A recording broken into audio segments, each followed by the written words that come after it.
राधना जी, आप अपने जीवन के बारे में, बचपन के बारे में, जवानी के बारे में कभी बात नहीं करते, तो मैंने सोचा आज आपकी अदालत में सारे राज खोले जाएं। वैसे हमारे लिए बहुत ही कठिन काम है ये। ये सही है कि आप फिजिक्स के स्टूडेंट थे, ब्रिलियंट स्टूडेंट थे, लेकिन क्लासेस बंक करके संघ के शिविर में जाया करते थे। मैं जाता था।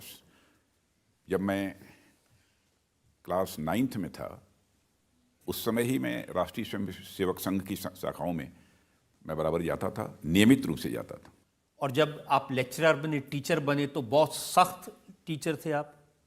नहीं, इतना मैं कह सकता हूँ कि हमारा जो क्लास होता था उस समय जो बच्चे प्रायः क्लासेस में नहीं आते थे, वो भी हमारी क्लास होती थी तो एकदम बिल्कुल पूरा रूम खचाखच भर जाता था स्टूडेंट्स के द्वारा। यह तो सौभाग्य मुझे प्राप्त हुआ है। और ये भी सही है कि आप आईएएस बनना चाहते थे? कभी नहीं।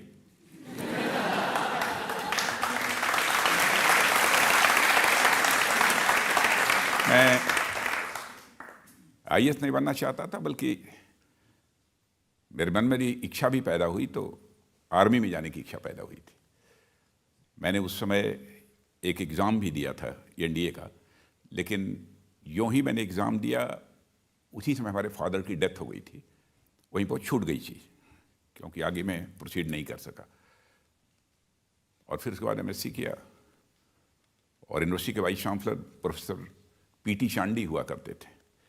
वो मुझे बेहद प्यार करते थे, क्योंकि मैं आंदोलन भी करता था, लेकिन कभी भी परीक्षा को स्थगित करने के लिए यूनिवर्सिटी एडमिनिस्ट्रेशन पर मैंने कभी कोई दबाव नहीं डाला कभी। इसलिए मुझे बहुत बेहद पसंद करते थे। मैं फर्स्ट डिवीजनर था ही उस समय। उन्होंने ही कहा एमएससी करने के बाद कि बेटा अब तुम यहाँ मत रहो विश्वविद्यालय में, क्योंकि मैं आंदोलन वगैरह भी बहुत ज़्यादा करता था। तो मैंने अप्लाई किया, फिर केबी पोस्ट ग्रेजुएट कॉलेज में मैं फिजिक्स का लेक्चरर हो गया। लेकिन ये कोई नहीं सोच सकता था कि जो नौजवान एक ज़माने में फौज में जाना चाहता था वो भारत का रक्षा मंत्री बन जाएगा। ये तो मैंने भी नहीं सोचा था कभी ऐसा हो। ये सही है कि जब इमरजेंसी लगी उस समय आप बड़े नेता बन चुके थे? उस समय मैं लेक्चरर था। 21 ईयर की एज में, 21 साल की उम्र में मैं फिजिक्स का लेक्चरर बन गया था। और थोड़ा सा पॉलिटिकली मैं एक्टिव था बहुत। मजदूरों के आंदोलन में मैं भाग लेता था, और साथ ही साथ राष्ट्रीय स्वयंसेवक संघ की गतिविधियों में हमारी बड़ी सक्रिय भूमिका उस समय रहती थी। और एकाएक सारी पॉलिटिकल पार्टी ने जिले के मिलकर मुझे जेपी मूवमेंट जो प्रारंभ हुआ था उसका कन्वीनर बना दिया था, जबकि मैं सबसे यंग था। जितने लोग थे लीडरशिप में सबसे यंग था, लेकिन लोगों ने जिम्मेदारी मेरे ऊपर दी। और उसके बाद मूवमेंट प्रारंभ हुआ।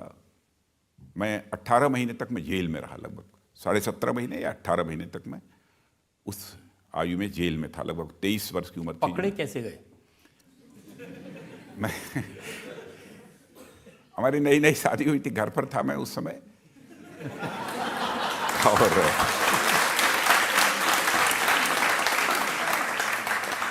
और उस दिन हमारी श्रीमती जी ने हमारे लिए सूजी का हलवा बनाया था। तो मैं एक्सरसाइज भी करता था उस समय भी। मैं बचपन से ही मैं एक्सरसाइज करता रहा हूँ। उस समय भी मैं एक्सरसाइज करता था। तो छत पर एक्सरसाइज करने के बाद मैं नीचे आया था, और उसके बाद स्नान करने के बाद जो ही मैं कपड़ा पहनने जा रहा था, तब तक नीचे से हमारे यहाँ काम करता था, हमारा सेवक जो था, उसने आकर कहा साहब नीचे बहुत सारी पुलिस की गाड़ियाँ आई हुई हैं, और मिस्टर उपाध्याय उस समय इंस्पेक्टर हुआ करते थे कोतवाली के, वो भी हैं, डिप्टी एसपी भी हैं, और वो आपको पूछ रहे हैं। तब मैं समझ गया कि मेरी अरेस्ट के लिए आए हैं। तो मैंने कहा कि उन लोगों को बुला लो ऊपर, जो डिप्टी एसपी और इंस्पेक्टर हैं, उन लोगों को बैठा लो। कह दो कि मैं स्नान कर रहा हूँ, नाश्ता वास्ता कर लेता हूँ, तो मैं चलूँगा। तो लोग बैठे रहे। तो फिर मैं बुलाया, मैंने कहा आप लोग भी नाश्ता कर लो। तो नाश्ता वास्ता करके फिर हम लोग गए, थाने ले गए। थाने ले गए, फिर बहुत सम्मान के साथ लंच वगैरह भी कराया उन्होंने। और फिर रात को लगभग 11 बजे मुझे वहाँ की डिस्ट्रिक्ट जेल थी, वहाँ भेज दिया गया। और फिर मुझे लगभग 200-250 अन्य लोग जो पहले से गिरफ्तार हुए थे वो एक कंपाउंड में थे, एक घेरे में थे। और मुझे उस समय सॉलिटरी सेल, तन्हाई जो है, दी गई। हमारे साथ एक आसाराम यादव जी भी थे, लाल जी थे, उनको अलग कमरे में, और मुझे अलग कमरे में। तो लगभग जहाँ तक मैं भूल नहीं रहा हूँ तो 2.5 महीने या 2 महीने के आसपास मैं तन्हाई में रहा, सॉलिटरी सेल में रहा। और अब नई नई शादी हुई थी, तन्हाई में रहे तो पत्नी को तो पत्नी नाराज नहीं हुई? नहीं, पत्नी नाराज क्यों होगी? पत्नी पहले से ही स्वाभिमानी रही हैं और पत्नी को लेकर मुझे जिंदगी में कभी शिकायत नहीं रही है। बल्कि पत्नी के प्रति पूछा जाए तो मेरे मन के अंदर बराबर सम्मान रहा है।